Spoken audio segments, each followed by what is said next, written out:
귀한 자리에 청해 주셔서 함께 대담할 수 있는 기회를 가지게 된 것에 대해서 매우 감사하게 생각하고, 또 이 시간을 통해서 뭐 사람들이 잘 알 수도 있고 또 잘 모를 수도 있는 가톨릭 교회에 대한 부분들을 함께 나눌 수 있게 돼서 매우 기쁘게 생각합니다. 먼저 우리 사회자님께서 질문해 주신 교황에 대해서 어떻게 생각하느냐라고 하는 답변을 좀 드리면, 그분의 파격적인 행동을 저는 일단 긍정적인 것으로 바라봅니다. 근래에 종교 지도자들에게서 찾아볼 수 없었던 그런 파격적인 모습들이 가톨릭 신자들뿐만 아니라 일반 불신자들에게까지 상당히 어필이 되고 있다라고 하는 것은 매우 긍정적으로 우리가 평가할 수 있다라고 이렇게 봐야지. 물론 이제 교회가 다른 입장에서 한 교회의 수장으로서의 교황이 보이는 행태가 또 종교 개혁을 통해서 정말 성경적인 바른 교회를 세워간다고 지난 500여 년 동안 이루어왔던 개신교 교회에 어느 정도 위협적인 부분들이 있겠다라고 하는 사람들의 생각도 있지만, 그러나 그렇게 크게 문제될 것이라고 생각하지는 않고, 다만 교황의 파격적인 행보가 개신교 지도자들에게도 주님을 따른다라고 하는 측면에서 사실 겸손한 모습, 또 성도들에게 가까이 다가가고 그들의 아픔을 함께 나누고, 그리고 말로서만이 아니라 사랑을 실천한다라고 하는 측면에서 우리에게는 부족했던 그런 부분을 앞서 보인다라고 하는 면에 저는 깊이 공감을 하고, 또 우리가 본받아야 될 한 부분이지 않는가, 이런 긍정적인 평가를 일단 해 봅니다. 상당히 긍정적 주신 것 같아요. 최 교수님 어떤 생각입니까? 네, 저 일단 교황 프란치스코의 방안을 환영하고요. 동시에 국빈으로 환영을 하는 우리 나라가 프란치스코 교황만 아니라 달라이라마도 오면 아마 동일한 환대를 할 것 같고, 장차 개신교 집회도 광화문 대로에서 하도록 정부가 허락해 주지 않겠는가, 그런 기대감을 가져봅니다. 저는 그 광화문 대로에서 집회하는 것에 대해서는 좀 생각이 다릅니다만은, 거기는 서울 시민들이 통행하는 곳이고 자동차들이 내화하는 곳인데, 가톨릭 교회가 그 장소가 없어서 거기를 선택했다면 또 모를까.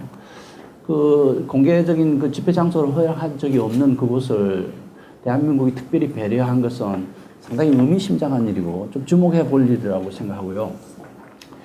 예수님이 방한을 하시면 오늘 프란치스코와 같은 형태로 방한을 하실 것인지, 화려하고 대중적인 인기를 끌고, 그러나 그 성목사님 말씀하신 그런 파격적인 행위가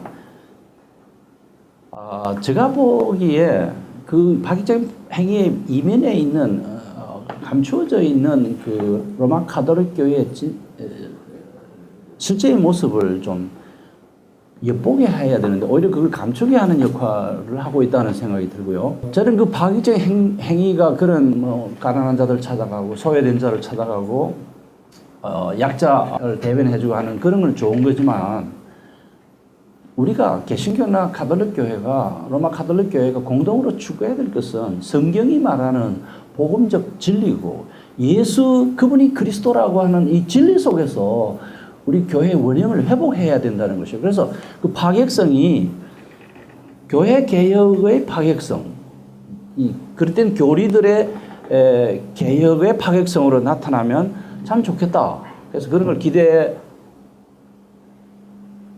싶지만, 실제 제가 아는 로마 가톨릭 교회는 그런 걸 전혀 기대할 수 없는 교황의 신분은 그런 자리에 있다고 생각합니다. 저는 사실 교황 방안을 반대하는 그런 움직임에 대해서는 좀 부정적인 생각을 가지고 있습니다. 물론 저도 이제 개혁주의 신학자 한 사람으로서 가톨릭 교회의 명백한 잘못된 부분들을 충분히 말할 수 있지만, 일단 가톨릭 교회 수장이 한국을 온다라고 하는 그 자체에 대해서 개신교가 너무 뭐 호들갑들 필요가 있겠는가. 그러나 두 가지 측면에서 저는 교황 방문을 환영한다라고 하는 생각을 하는데, 첫째는 국가적이고 정치적인 측면에서 우리 민족이 현재 처해 있는 남북 관계의 긴장 관계, 또 한일 관계 이 위안부 문제나 뭐 이런 것으로 인해서 지금 각국의 이 정상들이 만나지도 못하고 있는 이런 관계를 종교적인 힘을 빌려서 어쨌든 조금이라도 해소할 수 있는 방안이 있다고 한다면, 아마 그런 의미에서 국가가 사실은 교황의 방안을 굉장히 국빈 대접하고 있는 것이 아닌가. 그래서 좀 그런 긴장 관계를 완화할 수 있는 종교적인 힘을 좀 빌어보겠다 하는 그런 측면에서 뭐 저도 또 환영한다 이런 생각을 하고 있고요. 또 하나는 우리 개신교 입장에서 그동안 개신교가 땅에 떨어질 만큼 지금 추락하고 있는 이런 세태에서 우리 자신을 정말 성찰할 수 있는 새로운 계기가 된다는 측면에서 환영할 수 있다 이렇게 봐져요. 그리고 그 계기를 통해서 그동안 사람들이 일반 뭐 국민들은 가톨릭이나 개신교나 뭐가 차이가 있느냐, 외형적인 물론 차이들을 이야기하겠지만 별로 그렇게 다를 바 없고, 오히려 가톨릭이 더 신뢰도를 많이 가지고 있는 것을 비교해 보면 개신교가 가톨릭의 부당한 부분들, 지금 우리 최덕성 교수님 아까 좀 전에 이야기했던 그런 실체적인 내용들을 부각시킬 수 있는, 물론 교황의 행보 자체는 분명히 가톨릭의 부정적인 면들을 커버하는 긍정적인 측면으로 사실 어필하고 있는 것은 틀림없습니다. 그래서 이런 기회를 통해서 개신교의 어떤 특성들을 분명히 알릴 수 있는 기회가 된다면 교황 오는 거 환영할 수 있다. 저는 이렇게 생각합니다. 같은 생각이신가요? 저는 복음 전도에 중요한 것은 세상이 교회를 어떻게 생각하는가, 세상이 우리를 어떤 눈으로 보는가 하는 것은 복음 전도에 결정적으로 중요하다고 생각합니다. 그래서 교황 방문 이 사안을 두고 좀 개신교인들이 지혜롭게 행동해야 되고, 무작정 좀 거칠게 항의하는 그런 것보다는 이 기회에 그동안 우리가 철저하게 좀 공부하지 못하고 알지 못했건 성경적 진리가 무엇인지, 이 카톨릭과 로마 카톨릭 교회와 개신교회의 역사적 개신교회의 이 차이가 무엇인지, 그 차이 속에 들어있는 위험과 복음이 무엇인지를 좀 더 세밀히 알 수 있는 좋은 계기로 삼아야 된다, 그런 생각을 합니다. 이번 사건을 통해서 약 100만 명의 개신교도들이 천주교로 전향할 가능성이 있다. 그러면 개신교 신자는 600만이 남을 것이다. 이런 기록을 보았는데, 이게 물론 뭐 정확한 데이터는 아니겠지만 추측하는 것이겠지만 의미심장한 추측이라고 생각하고요. 저는 진짜 복음을 알고 있고 복음 속에 살고 있는 사람은 그런데 흔들리지 않으리라고 생각합니다. 그래서 하나님께서 이 사건을 통해서 한국교회라는 나무를 바람을 불어서 흔들어서 죽정이는 떨어지고 알곡은 붙어 있어서 알곡과 죽정이가 구분되는 그런 기회가 아닐까, 그렇게 생각합니다. 네, 뭐 저도 거기에 일본 동감을 합니다. 실질적으로 한국 교회가 교인의 이탈은 어떤 지도자의 자질 문제들도 영향을 준다라고 우리가 볼 수 있겠지만, 그동안 지난 한 세대 가운데 오직 교세 확장주의 여기에 매몰되어서 기독교 복음의 본질적인 내용들을 충분하게 성도들에게 가르쳐 주지 못하고 그저 눈에 보이는 허상만 쫓아가게 만든 결과가 사실은 교세의 감소로 이어진다. 저는 이렇게 생각을 해요. 그러나 교황이 왔다고 지금 최덕성 교수님 지적해 주신 것처럼 교황이 왔다고 해서 제대로 확고한 복음주의 정신에 또 개혁주의 정신에 깊이 뿌리를 내리고 있는 교인들이 이탈한다라고 하는 것은 저는 그것은 불가능하다라고 그렇게 생각을 합니다. 실질적으로 그 가톨릭에서 작년에 그 개신교에서 카톨릭으로 개종한 그 사람들을 모아놓고 설문조사를 해서 7가지 내용을 그 이유를 발표했는데 사실 저는 첫 번째 이유가 뭐 예를 들면 술 담배 문제라든지 조상 차례 지내는 문제는 이런 것들을 다 카톨릭에서 허용하기 때문에 물론 개신교도 일반적으로 뭐 술 담배 문제 허용하는 교회들도 없지 않아 있습니다만 그러나 대체로 개신교에서는 그런 것을 금하고 있어서 그런 것이 1순위가 되지 않았겠는가 하는 그런 생각을 했는데 오히려 카톨릭에서 발표한 그 7가지 내용을 보게 되면 첫 번째가 그 예배 등에서 느껴지는 어떤 엄숙함 이런 부분이 카톨릭의 미사에서 훨씬 더 많더라고요. 기독교의 예배나 교회 전통에서 내려오는 이런 부분들은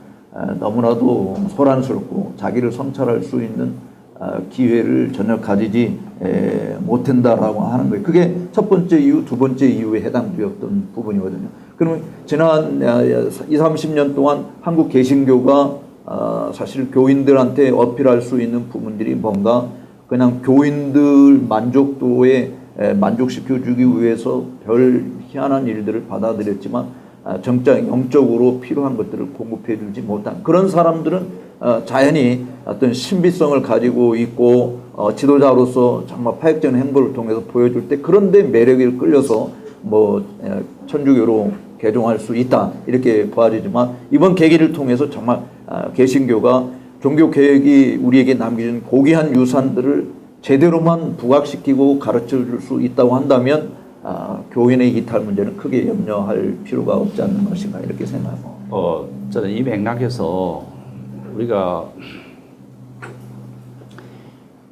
개신교 교인이 천주교회로 많이 넘어갈 것이다. 말을 바꾸면 뭐 교인 빼앗을 것이다. 이게 우리 연연할 게 아니라 천주교의 신앙과 그 교리들 그런 고백들이 이 땅에서 횡행하면 저는 그 하나님이 기뻐하지 않은 많은 요소들을 가지고 있기 때문에 하나님이 그 분노하시고 우리에 대한 우리 민족과 이 땅에 대한 하나님의 축복을 거두시지 않을까 오히려 그게 걱정돼서요. 그래서 이 기회에 복음을 가진 교회들이 그 복음이 진수가 무엇인지 무엇이 옳고 그릇된지를 좀 더 잘 가르쳐서 오히려 복음적인 교회들의 새로운 출발에 한 동기가 되었으면 계기가 되었으면 하는 바람입니다. 실질적으로 우리 개신교의 그 고귀한 유산들을 지금은 뭐 다 잃어버리지 않았는가 이런 생각을 하는데 그 유산이 빛내줄 수 있는 개신교의 어떤 빛을 지금은 세속주의, 그러니까 성공지상주의에 매몰되어서 교회도 예를 들어서 화려한 건물 또는 많은 숫자, 헌금 액수의 크기, 또 거기 교회 구성원들의 사회적 주의 이런 것들로 그 성공 하나님의 축복을 평가하는 잣대가 되어버리다 보니까 그것은 세상이나 교회나 다를 바가 없다라고 하는 생각들을 일반 불신자들도 한다라고 하는 거죠. 그래서 개신교에 대한 그런 염증이 분명히 존재하는 것이 아닌가. 사실 카톨릭 교황의 어떤 청렴한 삶 자체 그것이 쇼일지라도 개신교 목회자들도 어떤 의미에서 좋은 의미에서 두 개의 얼굴을 가지고 있는 것이 필요한데 사람들에게 보여지는 모습들이 지나치게 세속화되어져 있는 이런 것 자체가 복음을 사실은 굉장히 훼손시키는 과거 중세시대 신부들도 그런 이야기를 했거든요. 성직자의 삶이 평신도의 복음이다. 근데 그것은 여전히 우리에게도 필요한 그러면 목회자들, 교회 지도자들의 삶 자체가 일반 성도들에게 복음이 되어야 되고 또 일반 성도들의 삶이 불신자들에게 복음의 빛이 되어질 수 있어야 되는데 교회에서 추구하는 모든 것들이 세속주의의 그런 흐름과 별 다를 바가 없기 때문에 교인들을 세상의 사람들이 바라보는 것은 뭐 저럴 바에야 뭐하러 교회를 다니겠느냐. 또 어떤 의미에서 더 신뢰도가 강한 내가 교회를 택하겠다면 차라리 카톨릭을 택하겠다. 그런 인상을 심어준 것이 아닌가 하는 생각을 해보는 거죠. 그런 측면에서는 교회 지도자들의 책임이 크다고 할 수밖에 없지 않습니까? 예수님께서 그래서 너희는 선생 되기를 좋아하지 말라 그래 이야기하셨는데 저는 생각에 그래도 지금 이 통신 매체가 발달되어 가지고 어느 구석에서 일어난 한 지도자의 아주 디테일한 사소한 일까지도 막 크게 침소봉대되는 이런 경향이 있는데 지금도 저는 한국과 우리 민족과 인류의 희망은 교회에 있다고 생각하고 복음을 가진 교회에 있다고 생각하고 지금도 한국 교회를만 제안해서 이야기해도 그 한국 교회 안에 정말 이름도 없이 빛도 없이 그리스도의 가르침에 신실하게 따르며 봉사하고 삶을 바치는 많은 사역자들이 하나님의 종들이 있다고 생각합니다. 그들은 파묻혀지고 소수의 이 바람직하지 못한 그런 지도자들 때문에 한국 기독교회가 이렇게 폐마되는 그런 상황인데 이런 것도 잘 지혜롭게 우리 헤쳐나가서 좀 교회가 사회에도 어필할 수 있는 호소력을 가질 수 있는 그런 계기가 되면 좋겠다 싶습니다. 오히려 로마 카톨릭 교회에서 보여지는 그러니까 뭐 장점 일반 시민들에게 보이는 장점은 카톨릭 교회 자체가 교황 교회라고 하는 그렇게 사실은 명할 수 있는데 그러니까 교황 한 사람이 수장이 되어지는 그런 의미에서 일사불란하게 움직여가는 모습이 오히려 백성들한테 좀 더 어필이 될 수 있는 부분이긴 한데 그 반면에 우리 개신교회는 사실은 교황교회는 아니지만 개신교회는 담임목사 교회다 이렇게 비평을 받아도 틀리지 않으니까 그러니까 그리스도의 머리 되심을 카톨릭도 드러내지 못하고 있고 그 그리스도의 머리 되심을 가장 잘 부각시켜야 될 개신교회 자체가 이제 특별히 한국에서는 담임목사 교회로 바뀌어짐으로 말미암아서 교회의 보편성을 훼손시킨 버린 그런 의미에서 로마 카톨릭은 뭐 교황교회다 보니까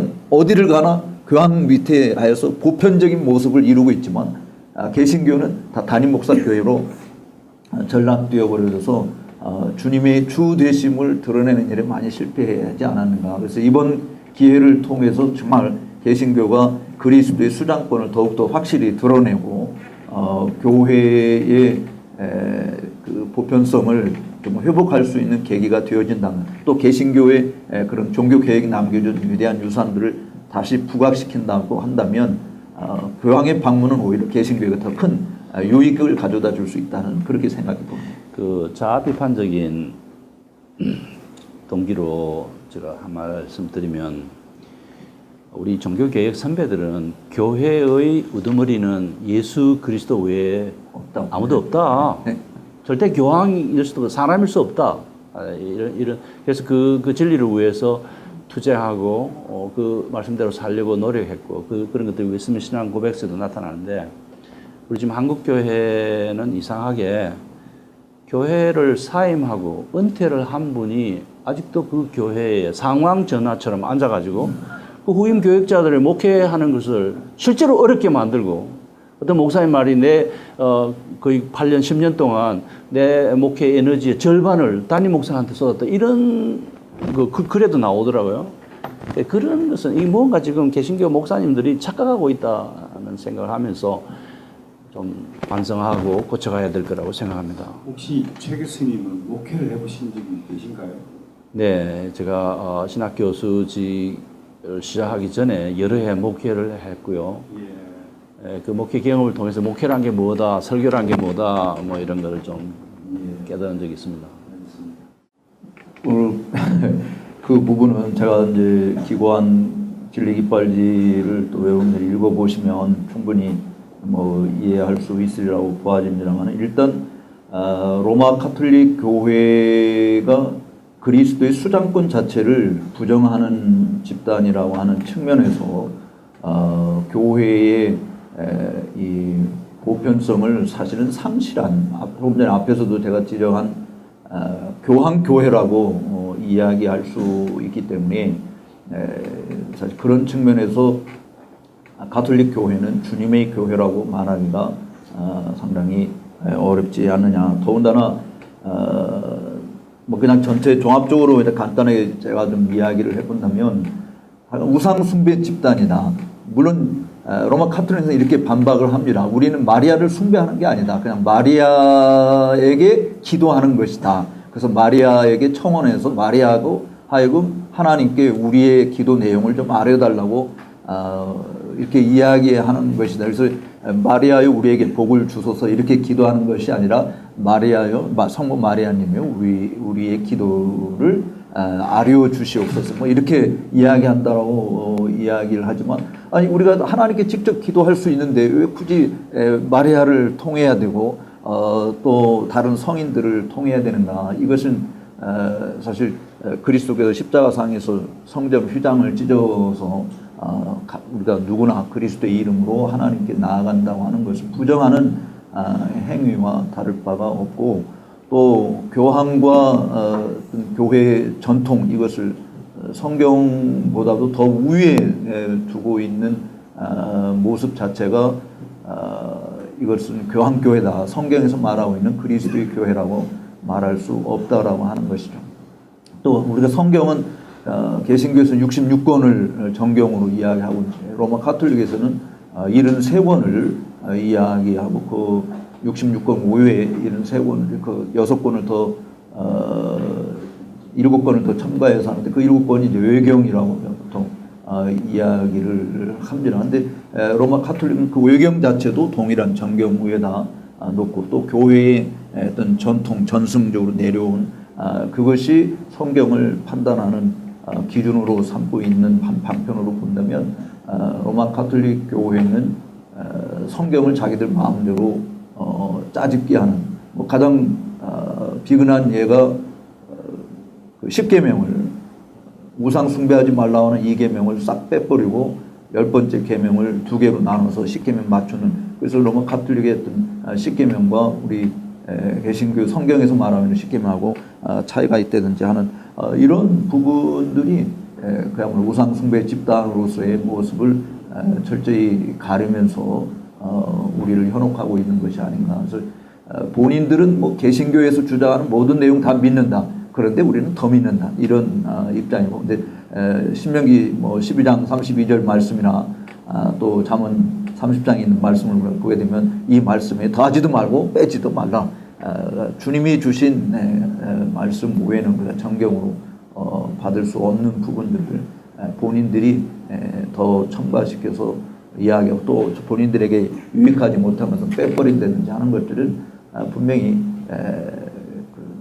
정당성을 상실한 교단이다 이렇게 생각을 합니다. 사실 그 외에도 뭐 할 이야기가 많지만 자세한 내용 우리 또 최 교수님이 더 잘 그동안 많은 부분에서 발표하시고 가르치기 때문에 더 자세한 내용 최 교수님을 통해서 더 뜯어가죠. 가톨릭 교회, 로마 가톨릭 교회의 교리와 개신교, 역사적 개신교회. 제가 역사적이라는 말을 붙이는 것은 개신교회 안에도 진보계의 개신교는 로마 카톨릭 교회와 아주 거의 닮아 있는 그런 형태이기 때문에 역사적 개신교라고 표현합니다. 역사적 개신교회와 로마 카톨릭 교회의 차이가 상당히 있는데 이 차이가 서로 존중하고 서로 예의를 지키고 서로 인정해 줘야 될 그런 차이냐 아니면 이것은 순교적 정신으로 목숨을 걸고 투쟁을 해야 할, 거부를 해야 할 그러한 차이냐 하는 문제와 관련해서 후자에 속한다고 생각합니다. 그래서 우리가 입을 닫고 가만히 있으면 신학자의 사명은 자기 시대의 교회 요구에 대한 영적인, 지적인 작업을 해서 답을 주는 것인데 신학자들이 입을 닫고 가만히 있으면 안 된다고 생각하고요. 자기 직무태만이라고 생각하고 솔직히 실력이 없으면 없다 하든지 아니면 나는 뭐 보신주의 태도를 취하겠다 하든지 나는 뭐 이래도 좋고 저래도 좋고 이방원 하여가처럼 뭐 이런들 어떠하면 저런들 어떠하리 뭐 그렇다든지 이렇게 하면 차라리 나을 텐데 말없이 가만히 있는 것은 그리스도의 이른바 사도들로서 그리스도의 제자들로서의 바람직한 태도가 아니라고 생각하고 제가 가톨릭 교회에 대한 연구를 인터넷상에서 오가는 뭐 그 경북 대구 지방 사람은 카드라 방송이라는 말을 합니다.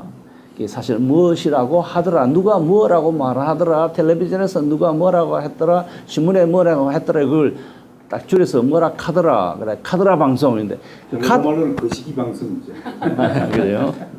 그 카톨릭 방송에 의존하지는 않고 로마 카톨릭 교회에서 굉장히 권위 있는, 사실 교황이 뭘 했다고, 교황이 최근에 한국 오면서 막 개신교도 우리 형제다 그러는데 실제로는 그 립 서비스에 불과합니다. 그렇죠. 그 2차 바티칸 공의회가 갈라져 나간 우리 형제들은 용어를 했지만 2007년에 이 앞에 교황이 개신교회는 교회가 아니다라고 성명을 했어요. 그러니까 형제가 아니라는 이야기입니다. 그래서 그 가톨릭 교회 교리서라는 이 책이 앞에 교황 베네딕트 16세죠? 예, 16세. 베네딕트 16세 조세프 라칭거 우리 대단한 신학자인데 복고파 신학자인데 그분 지도하에서 만들어낸 아주 역작이에요. 그래서 2000년 기독교 역사와 함께 가톨릭 교회의 신학을 총 집대성한 가톨릭 교회 교리서 1997년인가 6년인가 나왔는데요.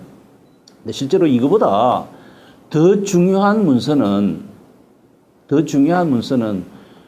역대 공의회 문서들이고요. 제1차 바티칸 공의회 문서 아주 중요하고, 그보다 더 중요한 것은 그것을 종합한 제2차 바티칸 공의회문은 이것이 실제로 가장 권위 있는 문서입니다. 그래서 저는 이 바티칸 공의회 1차 바티칸 공의회, 2차 바티칸 공의회 문서에 근거해서 좀 정확하게 이야기를 하고 싶고, 그런 점에서 몇 가지 핵심적인 걸 간추려내서 제가 언론사에 지금 연재하고 있습니다. 교황 프란치스코에게 묻는다라는 시리즈로 대여섯 편을 기고하고 있습니다. 특히 그 중에서 제가 아주 감명 깊게 읽은 글이 마리아 숭배 네. 이라고요. 일평생 동정력 교리, 중보자 마리아 성천 교리, 마리아 우상 숭배 교리, 뭐 이런 것들을 네. 소개했는데 한 번 더 이번에 좀 정리해서. 네, 지금 말씀하신 그대로 예. 그 중에서 제일 중요한 것은 마리아가 중보자라는 것입니다. 물론 그 예수님이 중보자라는 개념은 조금 다르기는 합니다만은, 하나님과 인간 사이의 중보자는 오직 예수 그리스도 한 분밖에 없습니다. 그게 우리 신앙인데, 로마 가톨릭교회 신자들은 이 마리아와 예수님과의 관계를 생각하면서 마리아에게 직접 기도를 하죠. 그래서 기도를 해서 마리아가 예수님 어머니이기 때문에 이 효성스러운 아들이 어머니 이야기를 절대 안 들을 수가 없다. 그러니까 직접 예수님께 구하는 것보다 어머니에게 구하는 것이, 마리아에게 구하는 것이 훨씬 효과적이라고 생각하는 것 같아요. 그래서 마리아에게 구하는. 그래서 실제로 로마 가톨릭 신자들에게 구원의 길은 두 길이 있습니다. 첫째는 예수님이고 둘째는 마리아입니다. 그 외에도 마리아가 원죄가 없다든지 성천했다든지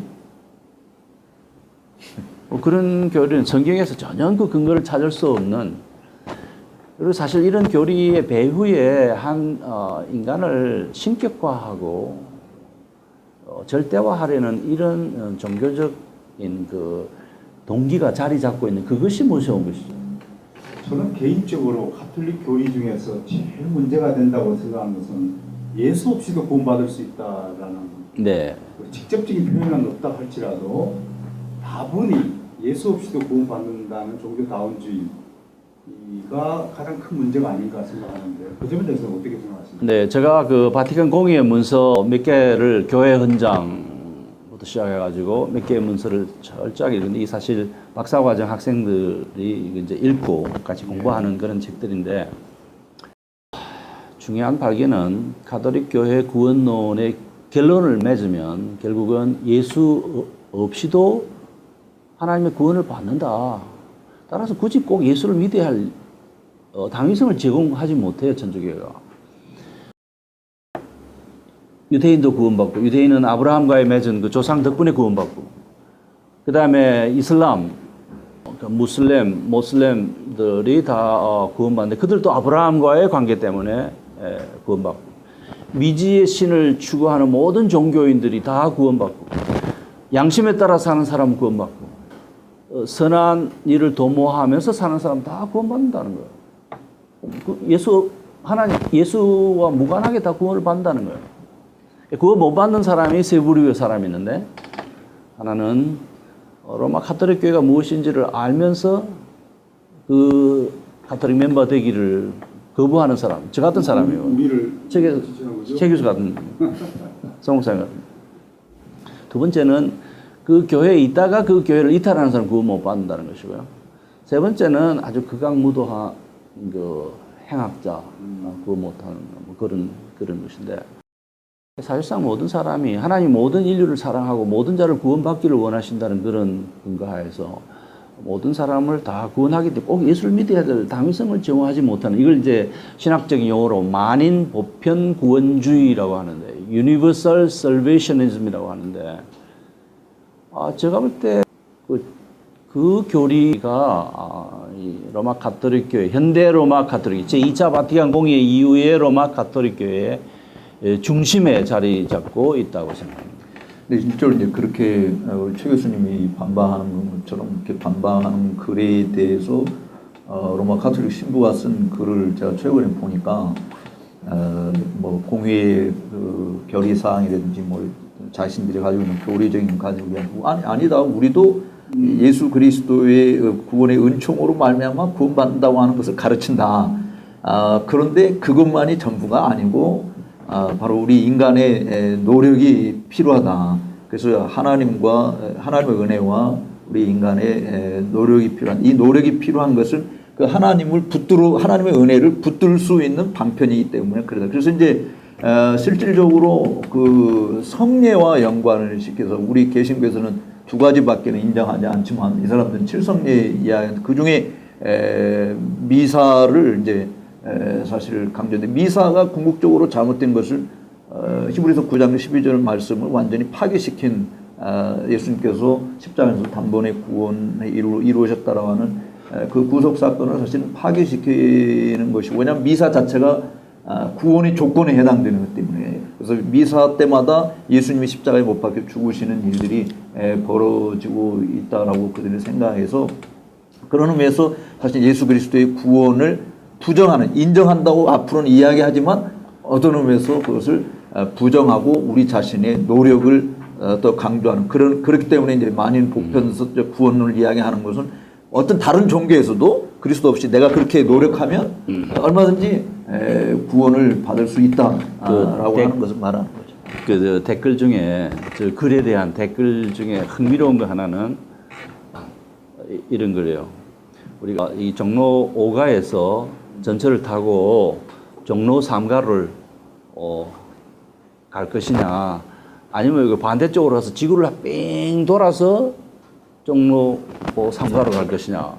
그래서 이 바로 가는 거는 기독교 천주교고, 이 삥 둘러가는 거는 다른 종교들이다. 결국 가는 거는 마찬가지다. 도달한다. 다 예수 안에서 도달한다. 이런 댓글, 흥미로운 댓글을 한 걸 보았는데, 그게 로마 가톨릭교의 신학 핵심을 이야기하는 것이라고 생각이 됩니다. 실질적으로 우리가 그 가톨릭 교회의 뭐 잘못된 부분들을 지적하기 이전에 지금 개신교가 너무 이 탈신학화 또는 비성경적인 가르침들, 이런 것들이 교회 안에 너무 많이 들어와 있기 때문에 가톨릭에 대해서 비판한다고 하는 것 자체가 사실은 굉장히 좀 부끄럽게 느껴질 때가 많이 있습니다. 그래서 저는 뭐 위패와 진패를 우리가 구분을 하는 조폐공사에서 가르치는 내용을 들어보니까 뭐 위패의 특성을 가지고 막 이렇게 하지 않고 진패만 열심히 가르친다고 하는 것을 들었는데, 오히려 이번 기회를 통해서 우리 개신교가 잃어버렸던 종교개혁의 소중한 유산들을 다시 되찾는, 그리고 성경의 가르침을 정말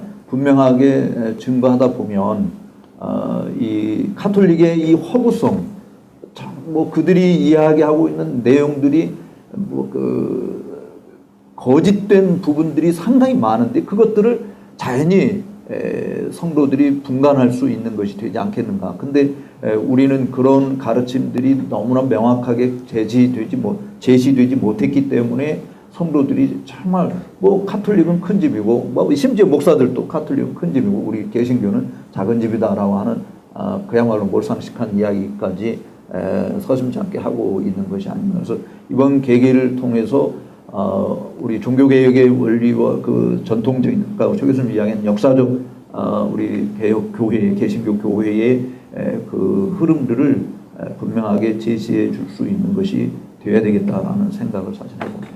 조 교수님, 뭐 교리적인 문제에 대해서 교리적인 문제에 대해서 너무 하고 싶은 말이 많고 너무 교우들에게 좀 알리고 싶은 게 많은데 우리 시간 제약상 다 이야기하기 어렵고요. 제가 뭐 언론사에서 지금 시리즈로 연재하고 있는 교황 프란치스코께 묻는다. 결국 이러이러한 교리들을 포기하고 진리 안에서 개신교와 로마 가톨릭회가 하나 되도록 일치하도록 하지 않겠는가. 좀 파격적인 그런 행동으로, 돌출적인 행동으로 주목을 받고 있는데 정말 그러하다면 예컨대 교황 무호설 같은 것입니다. 교황은 신앙과 도덕에 대한 교리와 실천에 대한 어떤 것을 명하면 그때는 오류가 없다. 무류성이라고도 이야기합니다. 무호성, 개신교에서 무호성이라고 하는데요.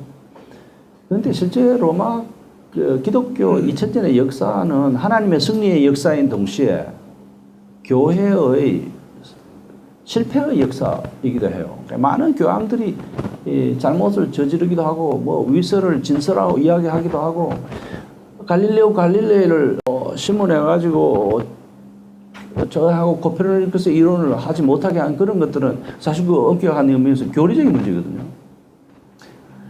그래서 많은 잘못을 행해왔고 2000년대에 교황 바오루인가요? 그 2000년도에 그 2000년 동안 기독교가 저질러 온 죄를 참회한다는 그 교황 성명서가 발표되었습니다. 그래서 그걸 제가 번역해서 양심선언과 역사의식이라는 책으로 하나 쓰고 부록으로 실었는데 그런 내용들을 보면 교황이 결코 무호할 수가 없는데 교황 무호설이라는 신성불가침 영역을 만들어 놓고 교황이 한 말에는 저항할 수 없고 이의를 달 수 없고 아무도 그것을 교회조차도 거기 뭐 교회가 동의할 필요도 없고 공의가 동의할 필요도 없고 교황이 한 말은 절대적이다. 그래서 그런 거는 한 인간을 절대화하는 그것이 바로 교회 부패의 절대 권력은 절대 부패하거든요. 우리가 때가 왔는데 그 때를 놓치거나 말할 기회가 왔는데 말을 안 하고 있으면 그 직무유기하는 거거든요. 저는 한국 개신교 신학자들, 교회학자들, 역사신학자들이 굉장히 많은데 대한민국이 미국 다음으로 신학자 수가 많다 그래요. 많은데 왜 이들이 침묵하고 있는지 거기에 대해서 참 의아하게 생각하고 있고 오히려 또 이럴 때 입을 여는 것은 예의를 갖추지 못한 좀 무례한 짓이다라고 하는 그런 글을 쓰는 신학자도 봤는데 그 글 쓴 신학자가 그렇게 말하는 신학자가 바로 교의학 교수예요.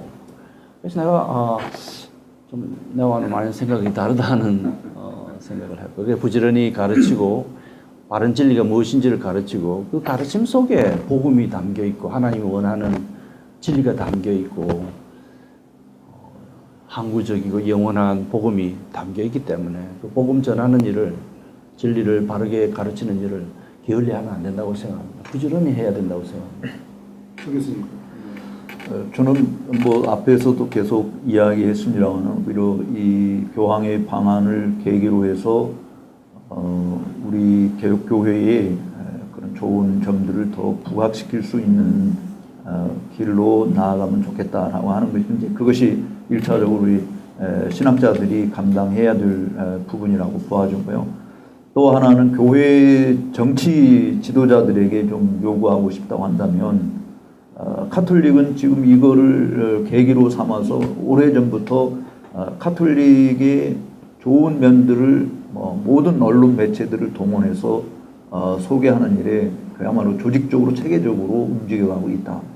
거기에 비해서 우리 개신교는 그런 일을 해줄 수 있는 그런 좋은 의미에서 처치 스테이트맨이 없다라고 하는 그런 게 좀 굉장히 아쉬운데 이번 계기를 통해서 우리도 좀 실질적으로 처치 스테이트맨이 좀 나타날 수 있도록 교회가 그런 면에 뒷받침을 해줄 수 있는 계기가 되면 좋겠다라는 생각을 또 해봅니다. 네, 제가 사 목사님, 서 교수님 말씀에 상당한 좀 의의가 있습니다.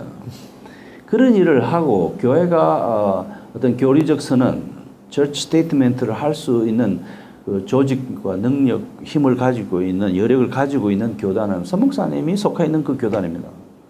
그 교단이 침묵하고 있는데 그 교단 시작자들 말을 안 하고 글 쓰지 않고 그 칼빈은 이런 이야기를 했어요. 개도 어떤 적이 자기 주인을 해치려고 하면 개도 그 적을 향해서 짖고 달려드는 판인데 내가 주님의 복음이 손상을 입는데도 침묵하고 있다면 나는 개맛도 못한 사람들이다. 개맛도 못한 자이다.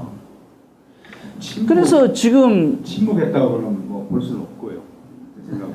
다만 현장에 어느 정도 참여도의 문제에 있어서 지난번 WC 부산 총회 때 그 넓은 광장에 저하고 최대식에서 누구만 서 있더라고요. 그래서 저희들 그 현장에 갔다 왔습니다만 어떤 분은 그런 부분에 대해서 침묵이 아니다. 이게 침묵으로 보면 안 된다. 우리는 각자 위치에서 각기 소임을 다할 뿐이다. 그런 뭐 관점도 있으니까.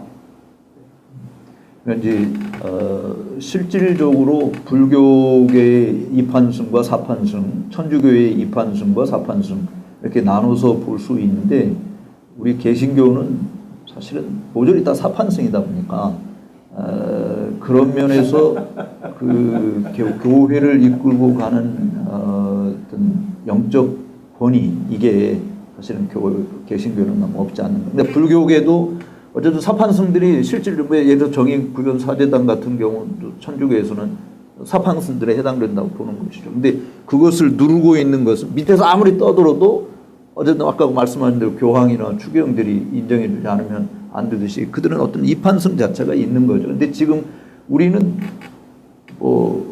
이판승 자체가 너무 없는 거예요. 그러니까 저마다 그 불교에서 말하는 이판 사판이 지금 한 개신교의 모습이니까 이번 계기를 통해서 우리들도 영적인 지도자를 정말 이판승의 반열에 올라갈 수 있는 그런 영적 지도자를 세우는 일에 교회가 좀 더 힘을 기울여야 되겠고 또 그런 일에 걸맞는 일을 할 수 있는 사람들을 곳곳에 발굴해서 세우는 작업이 필요하지 않겠나. 근데 지금 뭐 개신교 자체는 서로 싸우는 그야말로 이 자중질환에 빠져 있는 모습이다 보니까 사회적으로 국가적으로 대변할 수 있는 일을 사실은 하지 못하는 거죠. 또 신학자들도 우리 합동측에 정말 가장 그 일을 할 수 있는 부분들이 많은 인적 자원이 있음에도 불구하고 누구 하나 나서지 못하는 이유는 그것을 뒷받침해 주지 않고 그것을 계속 공격해대는 일들이 많다 보니까 물론 그것을 십자가를 질 각오를 하고 공격을 받아도 해야 되는데 그렇지 못한 직무유기의 어떤 면에 대해서 좀 죄송하게 생각을 합니다만 앞으로 계속 기회가 되면 그런 일들을 통해서 듣든지 듣지 않든지 좀 말할 수 있는 그리고 그 말을 할 때 좀 누군가 이렇게 백업해주고 지원해줄 수 있는 이런 분위기가 되어진다면 훨씬 교회는 달라진 모습이 되지 않겠나 하는 생각을 합니다. 우리가 천주교하고 대화를 해야 된다고 생각합니다. 예. 그리고 타 종교와도 사실 대화를 해서 선교 접촉점을 얻고 또 공동의 선을 도모하는 것은 같이 요즘 남북 통일 문제 기아에 허덕이는 사람들을 빵을 주고 밥을 퍼주는 문제에 대해서는 같이 머리를 맞대고 의논하고 협력할 수 있다고 생각합니다. 예. 조금 전에 그런 대화를 통해서도 유익한 것이 있을 수 있을지 모르지만 유유상종이라는 말처럼 자꾸 대화하고 하다 보면 결국 비슷하게 가게 되는 그래서 저항력을 상실하고 진리가 무엇인지가 자꾸 희석되어 퇴색되는 그런 결과가 오지 않을까 좀 염려도 생기고 이 사람들이 제안하는 이 대화의 진의가 무엇이라고 생각합니까? 본인들의 우월성을 더 강조하고자 하는 것이지 결코 우리에게 맞춰주겠다는 생각이 없습니다. 제가 오늘 아침에 바로 거기에 대한 글을 쓰고 썼는데요. 로마 가톨릭가 원하는 대화와 개신교와의 대화와 일치는 개신교회가 로마 가톨릭 교황자 밑으로 귀정, 발을 정자에 회귀한다고 해서 귀정 들어오는 것을 의미합니다. 그 일치 외에는 이미 그 일치는 그리스도께서 주신 일치이기 때문에 그 신자들이 이 안으로 들어오는 것 외에는 다른 어떤 일치도 있을 수 없다라는 것이에요. 그래서 뭐 대화의 종착역은 결국 교황자 밑으로 개신교인을 오게 하는 그런 것이 대화의 목적이죠. 헤르만 바빙크도 이야기를 했는데 로마 카톨릭 교회 안에 교회의 모습이 남아 있죠. 흔적이 남아있죠. 예, 교회의 모습이 남아 있습니다. 그런데 그 바빙크 교수가 지적한 것처럼 남아 있음에도 불구하고 핵심적인 그 복음의 핵심적인 진리에서 많이 이탈되어 있다라고 하는 것 때문에 카톨릭 교회를 진정한 교회로 볼 수 있느냐 이런 이제 의문을 제기하는 것이죠. 그래서 사실 개혁자들은 뭐 오늘 우리 눈으로 보면은 굉장히 심각한 것처럼 이야기를 했다고 볼 수 있는데 예를 들어서 존 낙스 같은 경우는 로마 카톨릭 교회를 바벨론의 창녀로 또 그야말로 적그리스도 이렇게 표현을 했고 미사를 사단이 만든 최고의 걸작품이다 이렇게까지 이제 이야기를 했습니다. 그래서 사실 핵심적인 그냥 겉모습만 비스무리하게 가지고 있고 그 내용 알맹이는 싹 빼버렸기 때문에 오히려 내용 알맹이가 더 중요하다는 측면에서 보면 로마 카톨릭은 교회의 흔적은 있어도 진정한 교회라고 보기는 어렵지 않는가. 그런 의미에서 개신교와 카톨릭 교회의 일치 운동은 좀 전에 최 교수님이 지적하신 것처럼 카톨릭 외교로의 귀화를 의미하기 때문에 일치 운동은 불가능하다라고 하는 것입니다. 둘 중에 하나가 죽지 않는 한 하나 되는 것은 불가능하다라고 하는 생각을 말씀드리고 싶습니다. 가톨릭 교회 안에 교회 흔적이 있다. 요한 칼빈이 이미 이야기한 이야기인데 칼빈이 이런 말을 했어요. 우리가 칼빈이 에큐메니스트, 교회 일치 연합운동의 선구자라고 생각하는 사람도 있는데 실제 그 당시에 그런 모습들이 있습니다만은 그분이 로마 가톨릭 교회를 신앙의 보루에 해당하는 핵심 교리들 땅에 파묻어버린 교회, 내쫓은 교회, 우상 집단, 순수한 말씀의 빛이 꺼져 질식 상태가 되었고 진리가 아닌 인간, 그 교황을 말합니다. 인간 교황을 교회의 표지로 삼는 교회라고 하면서 교회 아니라고 이야기합니다. 근데 천주교회에서는 로마 가톨릭 교회에서는 개신교를 교회가 아니라고 합니다. 왜냐하니까 사도적 계승이 없고 그래서 그 안에 유효한 미사, 성례가 없기 때문에 그것은 성례 그게 곧 예배인데 미사라는 것이 그 성례 중심의 예배인데 그게 없기 때문에 이거는 교회로 볼 수가 없다.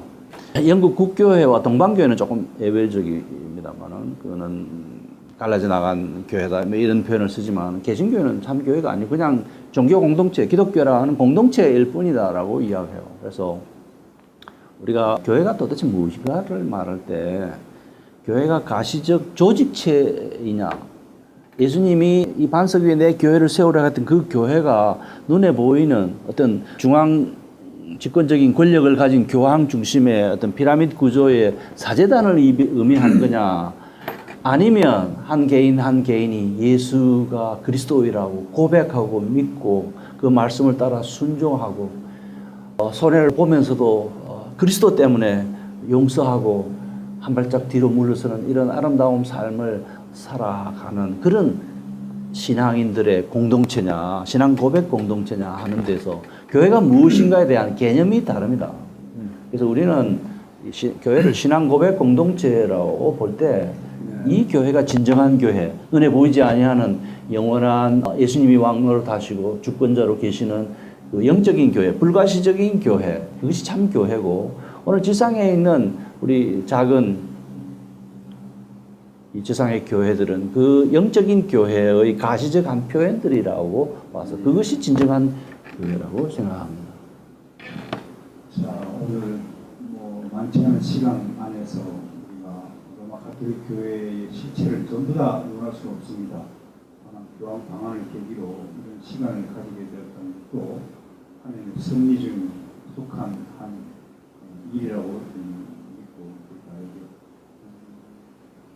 싶습니다. 마지막으로 두 분한테 1분씩 시간을 드릴 테니까 오늘 자담회 마무리하는 발언을 해주시면 감사하겠습니다. 조상훈 교수님부터. 네, 귀한 시간 이렇게 할 수 있어서 감사하고요.